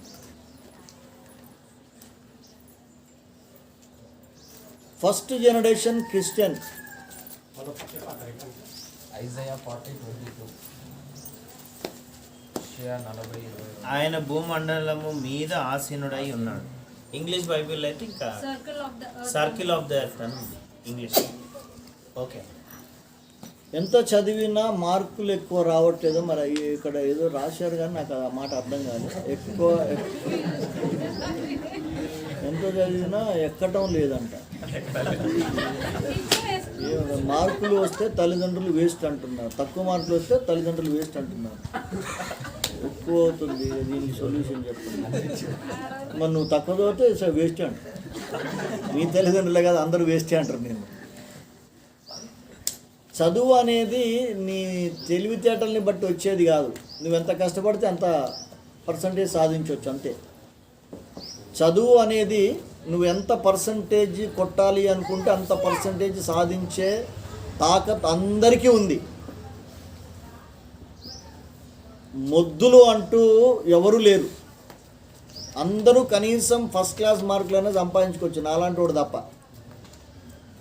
నేను 10th ఫస్ట్ క్లాసు, ఇంటర్లో ఫస్ట్ క్లాసు ఫెయిల్ అయినా. అంటే వాడు తిరగలేసినట్టుంది నా మార్కు. వాడు 4-0 అయిపోయి 0-4 వేసింది. మనకు వచ్చింది 0-4 లేదు. 10th ఫస్ట్ క్లాస్లో ఫెయిల్ అయినాం మనం, ఇంటర్లో ఫస్ట్ క్లాస్లో ఫెయిల్ అయింది. కేవలం చదవలే, అంతే. ఇప్పుడు పెట్టిన జ్ఞానం, ఇప్పుడు చదువుతున్న జ్ఞానం అప్పుడు పెట్టుంటే, అంటే మామూలుగా నేను ఒక యావరేజ్ స్టూడెంట్ అనుకోండి, అప్పుడు నేను ఎక్కువగా వేస్ట్ టైం చేయకుండా, నాకు చెప్పినోడు లేడు, మీకు చెప్పినట్టుగా నాకు చెప్పినోడు లేడు, మా క్వశ్చన్స్కి ఆన్సర్ చేసినోడు లేడు, మా కాలంలో మాకు వాక్యం ఎంత చెప్పినోళ్ళు కూడా లేరు. దేవుని దయ వల్ల మీకు మంచి అవకాశం ఉంది, మంచి కౌన్సిలర్స్ ఉన్నారు, మీకు మంచిగా వాక్యం చెప్పేవాళ్ళు ఉన్నారు, ప్లస్ మిమ్మల్ని కౌన్సిల్ చేసేవాళ్ళు ఉన్నారు, యూత్ మీటింగ్స్ ఉన్నాయి మీకు, ఇవన్నీ ఉన్నాయి మీకు.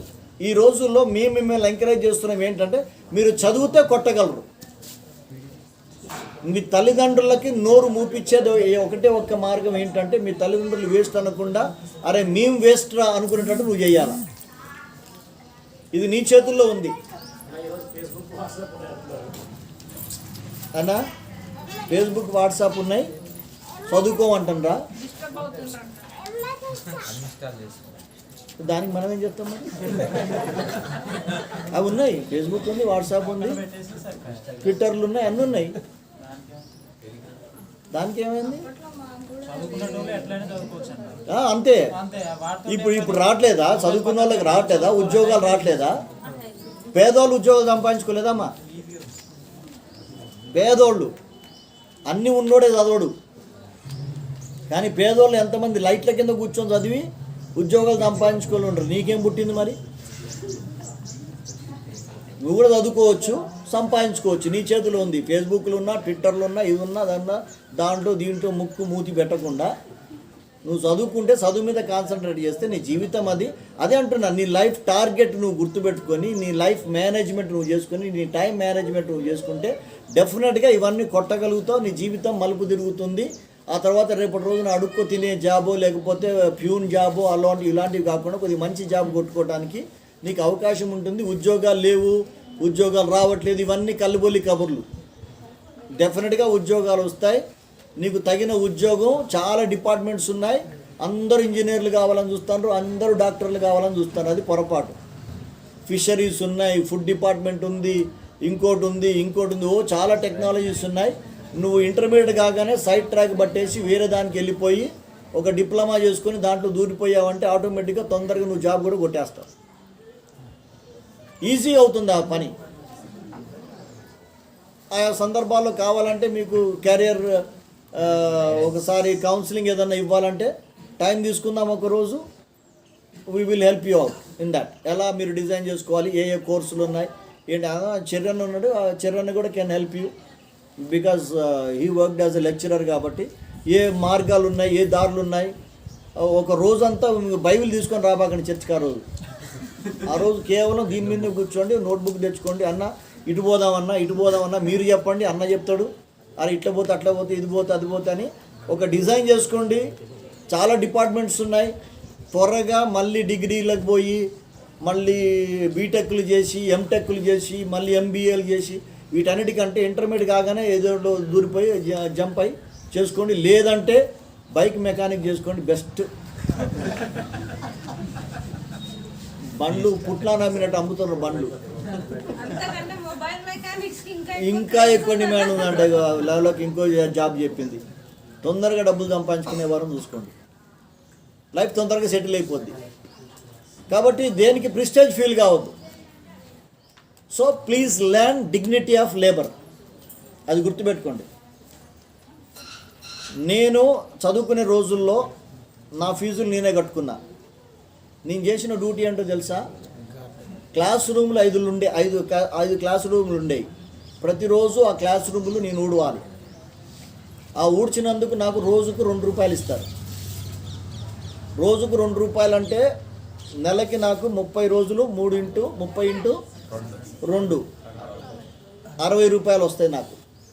గేట్ దగ్గర కూర్చుంటా, గేట్ కీపర్ అనమాట. గేట్ దగ్గర కూర్చొని పుస్తకం తీసుకొని ఆడ చదువుతాను, లేకపోతే లేదు. గేట్ దగ్గర కూర్చొని ఉంటాం. వచ్చిపోయే కార్లకు గేట్ తీయాలా వేయాలా. అప్పుడు వాచ్మెన్లు పెట్టలే మా వాళ్ళు. ఆ డ్యూటీ మాకు ఇచ్చారు. సో గేట్ దగ్గర కూర్చున్నందుకు గంటకు 2 రూపాయలు ఇస్తారు. మళ్ళీ ప్రతిరోజు 2 గంటలు కూర్చుంటా, 4 రూపాయలు. 4 × 30 మళ్ళీ. సో దగ్గరగా నాకు నెలకు ఒక 300, 400, ఒక 500 చిల్లర నాకు వచ్చాయి డబ్బులు.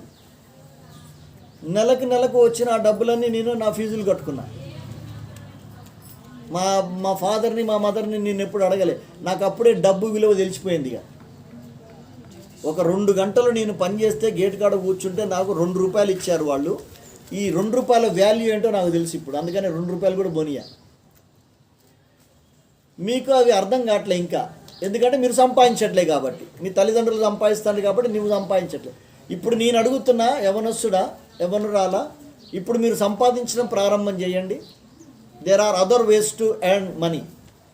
వేరే మార్గాలు ఉన్నాయి. మీరు చిన్న చిన్న జాబ్స్ చేసి సంపాదించవచ్చు. అప్పుడు మీకు వాల్యూ అర్థమవుతుంది, విలువ అర్థమవుతుంది. కాబట్టి దాన్ని దయచేసి గుర్తుంచుకొని ఆ ప్రకారంగా మీరు you can design your life. First generation Christian, మా ఇంట్లో నేను ఒక్కడనే రక్షింపబడ్డాను అనుకుంటా. ఈ ప్రశ్న, నేను మా ఇంట్లో ఒక్కడనే రక్షింపబడ్డాను, ఎలా నేను ఫేస్ చేయాలి అందరినీ? ఇది చాలా కష్టమైన జీవితం అండి. నువ్వు ఒక్కడివే రక్షింపబడితే నిన్ను వెలివేస్తారు, చాలా ఛాలెంజెస్ ఉంటాయి నీకు. ఇందాక తమ్ముడు షేర్ చేసినట్టుగా మీ బంధువులందరూ మిమ్మల్ని చీ కొడతారు, రకరకాలుగా మాట్లాడతారు. కానీ నమ్మకంగా నువ్వు దేవుని కొరకే నిలబడి ఆయన కొరకు అనేకమైన త్యాగాలు చేసినట్లయితే నీ త్యాగాన్ని బట్టి నీ తర్వాత కమింగ్ జనరేషన్స్ దీవించబడతాయి. So don't try to expect everything to happen in your term and in your life. నీ జీవితం ఈ కొవ్వొత్తి కరిగిపోతేనే వాళ్ళందరికీ వెలుగు తర్వాత. సో నువ్వు కరిగిపోవాల్సిందే, నువ్వు నలిగిపోవాల్సిందే, నువ్వు ఒత్తిడికి గురి కావాల్సిందే, నువ్వు నలపబడాల్సిందే. నువ్వు నలపబడితేనే ఆ తర్వాత జనరేషన్స్కి బ్లెస్సింగ్ అవుతాయి అవి. కాబట్టి నువ్వు ఫస్ట్ జనరేషన్ అయితే బ్లెస్సింగ్ అంతా నీదే. తర్వాత నీ గురించి తర్వాత చెప్పుకుంటారు, మా తాత అండి మొట్టమొదటిగా నమ్ముకుంది దేవుణ్ణి, మీ మనవాళ్ళు చెప్పుకుంటారు. సో మీ మనవాళ్ళ తర్వాత మనవాళ్ళు, ఆ తర్వాత మనవాళ్ళు, వాళ్ళందరూ రక్షింపబడాలి అంటే నువ్వు ఒక్కడివి చాలు. మీ ఇంటి వాళ్ళందరూ రక్షింపబడాల్సిన అవసరం లేదు. వాళ్ళు టార్గెట్ కాదు దేవునికి, నువ్వు టార్గెట్. నీ జనరేషన్ టార్గెట్. నీ తర్వాత వచ్చే భావి తరాలు ఎన్ని వందల మంది, ఎన్ని వేల మంది ఆ తర్వాత వస్తారో. Just stand for him. దేవుని కొరకు నిలబడండి. అలా ఏదో చెప్తున్నా, ఏం లేదు. ఇదేందో నాకు అర్థం కాలేదు. ఒకసారి నీ దేవుని మందిరమునకు పోవునప్పుడు నీ ప్రవర్తన జాగ్రత్తగా చూసుకుని. ప్రవర్తన అంటే ఏమి ఉంటాయి? ప్రవర్తన అంటే అన్నీ ఉంటాయి. నీ బిహేవియరు, నీ వాకింగు, నీ టాకింగు, నీ వే ఆఫ్ లైఫ్. వచ్చి గోడకాడ నిలబడతావే ఎవ్వడికి పనికి రాకుండా, అది కూడా ప్రవర్తన కిందికే వస్తుంది. చీపురు కట్ట తీయవు, ఊడవవు, నాకు సంబంధం లేదు, అసలు చర్చికి నాకు సంబంధం లేదు అన్నట్టు నిలబడతావే, that is also your character. నీ ప్రవర్తన అది కూడా. నువ్వు చర్చిలో ఏం చేస్తే అది నీ ప్రవర్తన కిందకి వస్తుంది. నువ్వు ఎలా బిహేవ్ చేస్తే అలా. అన్నిట్లో నేను పార్టిసిపేట్ అవుతున్నాను, అది నీ ప్రవర్తన. ఎలా నేను చేస్తున్నాను, ఏం చేస్తున్నాను, మనుషుల్ని ఎలా పలకరించుకుంటున్నాను, పెద్ద మనుషుల్ని ఎలా గౌరవిస్తున్నాను, ప్రైజ్ ద లార్డ్ చెప్పడం ఎలా ఉంది నాది, ఇవన్నీ నీ ప్రవర్తన కిందకి వస్తాయి. ఇంకా ఇవి కాకుండా నువ్వు చేసే పనులన్నీ కూడా ప్రవర్తన కిందకే వస్తాయి. ఏం పనులు చేస్తున్నావు, బయట ఏం పనులు చేసి వస్తావు, చర్చిలో ఏం పనులు చేస్తావు, చర్చిలో ఎంతమందిని జడగొడుతున్నావు, ఎవరో ఏమేం చేస్తున్నావు, ఇవన్నీ ప్రవర్తన కిందకి వస్తాయి. కాబట్టి నీ ప్రవర్తన నీకు తెలుసు, నువ్వు ఎలా ఉన్నావు, ఎలా ఉంటున్నావు, ఎలా చేస్తున్నావు అనేది నీకు తెలుసు. కాబట్టి దాన్ని దయచేసి ఎప్పటికప్పుడు సరిగా చూసుకోవడానికి ప్రయత్నం చేయండి. టెంప్టేషన్స్ ఓవర్కమ్ చేయటం ఎలా? ఈ రోజుల్లో అట్రాక్షన్స్ నుంచి తప్పించుకోవటం ఎలా? శోధనను జయించడం ఎలా? 3 సేమ్ క్వశ్చన్. ఈ రోజున టెంప్టేషన్స్ను, శోధనలు జయించడం ఎలా అంటే జస్ట్ అవాయిడ్ దోస్ ప్లేసెస్. ఏది నిన్ను ఇబ్బంది పెడతా ఉందో, ఈజ్ ఇట్ వాట్సాప్, డిలీట్ చేసి పడేయండి. ఈజ్ ఇట్ ట్విట్టర్, డిలీట్ చేసి పడేయండి. ఇంకోటి ఏంటంటే వాట్సాప్ ద్వారా, ఈ ట్విట్టర్స్ ద్వారా ఏమవుతుందంటే your world is becoming very small. నువ్వు బస్ స్టాప్లో నిలబడి ఇట్లా చూస్తూనే ఉంటావు. అలాగే ఈ చుట్టుపక్కల చాలామంది ఉన్నారు, వీళ్ళతో ఎవరికి సంబంధం లేదు, నీకు ఎవరితో సంబంధం ఉంది? ఎక్కడో ఉన్నావు, నీ ఫ్రెండే, వాడే రాజుగాడు ఉండు కదా, రాజుగాడు నువ్వు ఇద్దరే దోస్తులు. ఇక నువ్వు ఎవరితో మాట్లాడుతున్నావు? ఇక వానితోనే. ఇక్కడ కూర్చొని కూడా అరే Raju, how are you, where are you, what are you doing రా. పోతే కళ్ళు మూతలు పట్టు. ఇక ఇదే నీ వరల్డ్ ఈజ్ స్మాల్. ఇక నీకు వేరే వాళ్ళతో సంబంధాలు లేవు నీకు ఇక కదా. Nowadays what is happening, తెలిసో తెలియకునో మన వరల్డ్ చిన్నదైపోయింది. ఇక్కడికి వచ్చి కూడా నేను మా ఇంట్లో ఉన్న 4తోనే మాట్లాడుతుంటా. ఇక్కడున్న వాళ్ళు ఇంతమంది ఉన్నారు కదా. సో దాన్ని నువ్వు కంట్రోల్ చేసుకోగలిగితే మంచిది. అంటే చాటింగ్ చేసేటప్పుడు చాటింగ్ చేయండి, మాట్లాడుకునేటప్పుడు మాట్లాడుకోండి, ఇక్కడున్న వాళ్ళతో కూడా మాట్లాడండి. ఇప్పుడు ఇక్కడున్న వాళ్ళతో అందరూ ప్రైజ్ లాడ్ చెప్పకుండా, మీటింగ్ కాగానే ఎవరితో ప్రైజ్ లాడ్ చెప్పకుండా, ఎవరిని కలవకుండా నేను కూర్చొని ఇది ఒట్టుకుంటూ కూర్చున్నాను అనుకోండి, అంటే I'm losing my relationships with others కదా. సో కాబట్టి అది దయచేసి మెయింటైన్ చేసుకోవడానికి ప్రయత్నం చేయండి. Avoid those places, avoid those things. Temptations జయించటం ఎలాగూ అంటే అదొక్కటే మార్గం. జయించే విధం ఏంటంటే avoid those places, avoid those people, avoid those apps. నాకు 8 బాల్ పూల్ ఆడటం అంటే ఇష్టం. ఆ యాప్ పెట్టుకుంటా నేను, నాకు యాప్ ఉంది, అది 8 బాల్ పూల్ ఆడతా నేను. 27 lakhs ఉన్నాయి నాకు ఇప్పుడు కాయిన్స్, ఆడతా నేను. కానీ 4 రోజులు నేను ముట్టలే. రోజులో ముట్టినా ఎప్పుడు ముడతా నేను? ఒక 1 hour. అది కూడా ఎప్పుడు నిక్కిగాడు మా మరదలు కొడుకు ఉంటాడు, మా ఇంట్లో ఉంటాడు. వాడు వచ్చి ఏం చేస్తాడంటే పెద్దనాన్న వీడు కూర్చో అంటాడు. వాడితో కూర్చోవాలి నేను. కూర్చున్నప్పుడు వాడే పెడతాడు, డోరేమాన్ పెడతాడు వాడు. టీవీలో నేను డోరేమాన్ ఏం చూడను. అప్పుడు నేనేం చేస్తారా, నువ్వు డోరేమాన్ చూసుకోరా, నేను ఇది ఆడుకుంటా అంట. అంటే I'm saving my time, I'm saving his time, I'm giving him time, I'm giving him company. వాడు మధ్యలో డోక్స్ వస్తే నవ్వుతాడు, పెద్దనాన్న చూసినా నువ్వు అంటారు అని ఈ అంట, మళ్ళీ కూర్చో అంత మాట్లాడు. జస్ట్ బ్యాలెన్సింగ్ అన్నమాట. ఇక అదే నా లోకం కాకూడదు. అదే నా లోకం అయిపోయి ఇక రాత్రి పగళ్ళు పబ్జీ ఆడుకుంటూ కూర్చుంటే ఎట్లా? ఈరోజు చాలామంది యూత్ పాడేది అక్కడే. Avoid, just take off that one. PUBG తీసేయండి, అసలు ఇంకో ఫ్రీ ఫైర్ తీసేయండి దాంట్లోకి వెళ్ళి. అప్పుడే మనం ఏమైనా సేవ్ అవుతాం. తమ్ముడు చెప్పు. ఫ్రీ ఫైర్ అని వచ్చింది. అదే ఫ్రీ ఫైర్ అవన్నీ తీసి పడేయండి అంటాను. తమ్ముళ్ళు ఎవరో వాడుతున్నారు. వాడండి తమ్ముడు, మొత్తం తర్వాత చిప్పలు కడుకుందరు. కానీ ఆడుతుంది అది. తర్వాత చిప్పలు కడుకుందరు. అన్న పున్నయ్య ఎస్ పున్నయ్య తర్వాత నన్ను కలిస్తే నేను మాట్లాడు. Silent persons are considered good, but a person expresses his anger or any other negative things through body language. Is it not sin? Anna, can you please tell somebody about Something. Human temperament. human temptations? Temperament. Human temperaments. Silent killers ఉంటారు చాలామంది. చూడటానికి వీడి నోట్లో ఏలు పెట్టి కూడా కొరకడన్నట్టుగా ఉంటాడు. వీడు చాలా డేంజరస్ ఇలాంటి వాడు. అంటే కనబడినంత మెత్తగా నిజానికి ఉండరు వాళ్ళు. గర్ల్స్ ఆ బాయ్స్? ఎవరైనా, both girls and boys. Mostly girls ఉంటారు. లేదు, బాయ్స్ ఇంకా చాలా డేంజరస్. నాలుడు అంటారు వాడిని, ముచ్చోడు అంటారు. లేకపోతే వాడు ఏం తెలియనట్టు ఉంటాడు, కానీ వాడు చేసేది లోపల చేస్తూనే ఉంటాడు వాడు. అది చాలా డేంజరస్ హ్యాబిట్. అది మంచిది కాదు. దాన్ని బయటికి రావాలి మనం దాని నుంచి. And you have to be open and you have to speak with everybody and talk with everybody. తర్వాత నీ ఇమోషన్స్ కూడా నువ్వు కంట్రోల్ చేసుకోవాలి. ఎప్పటికప్పుడు నీ ఇమోషన్స్ నువ్వు జాగ్రత్తగా కంట్రోల్ చేసుకోవాలి. నువ్వు ఏది చేసినా కూడా కొద్దిగా అంటే హ్యూమన్ బీయింగ్గా బిహేవ్ చేయండి. Behave like a man and women. నీ పరిధి ఏంటో నువ్వు చూసుకొని ఆ పరిధిలో నువ్వు ఎలా ఉండాలో, ఎలా చేయాలో, ఏం చేయాలో దాన్ని చేయండి. అది క్షేమం. మీకు క్షేమం, మిగతా వాళ్ళందరూ కూడా క్షేమం. ఈ ముచ్చుగా నాలిగా ఉండటం అనేది ఏంటి అంటే, సింపుల్గా చెప్పాలంటే, బైబిల్ టర్మ్స్లో చెప్పాలంటే వేషధారణ. లోపలికి ఒకటి, బయటికి ఒకటి. వేషధారిని దేవుడు ఇష్టపడడు. వేశ్యలైనా పరలోకానికి వస్తారు కానీ వేషధారులు పరలోకానికి రారు అంటాడు ఇంకొక భక్తుడు. అది వాస్తవం అనిపిస్తుంది. సో కాబట్టి అది చాలా డేంజరస్ పొజిషన్. నిన్ను నీవు మోసం చేసుకుంటున్నావు, ఇతరులను కూడా మోసం చేస్తున్నావు.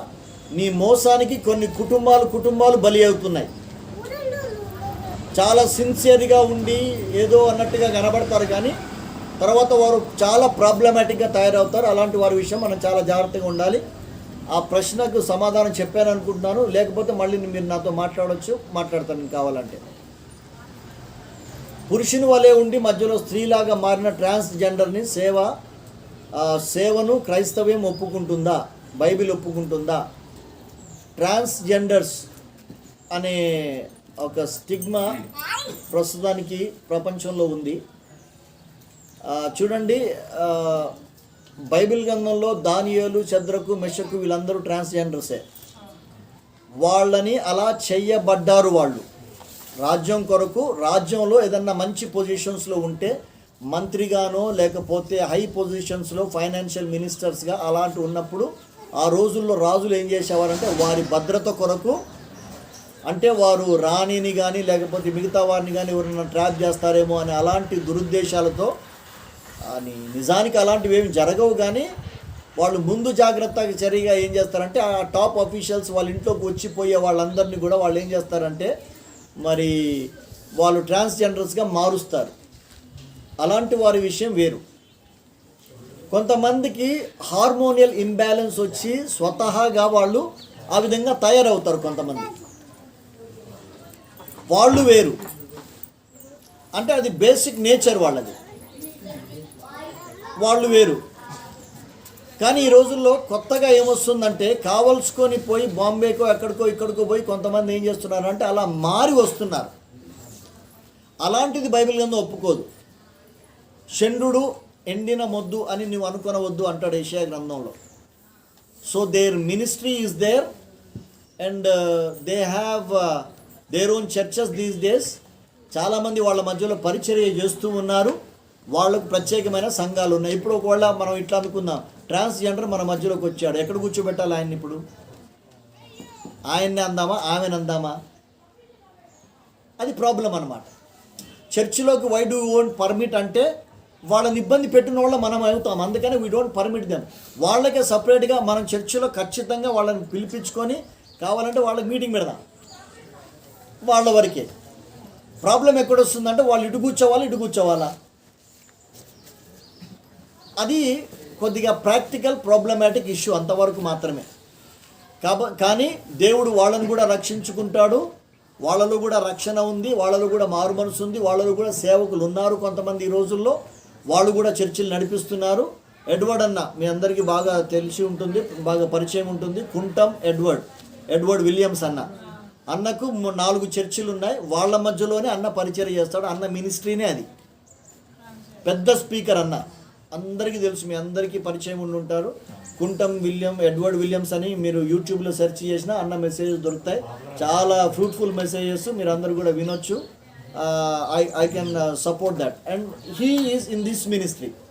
సో కాబట్టి అలాంటిది ప్రాబ్లం ఏం లేదండి. ఒకవేళ నిజంగా మీకు ఎవరికైనా అలాంటి వారి మధ్యలో సేవ చేయాలన్న పిలుపు దేవుడిస్తే ఖచ్చితంగా చేయండి. అంతకు మించిన సాక్రిఫైస్ ఇంకొకటి లేదు. అందరికంటే గొప్ప పరిచయం మీరు చేస్తున్న వాళ్ళు అవుతారు.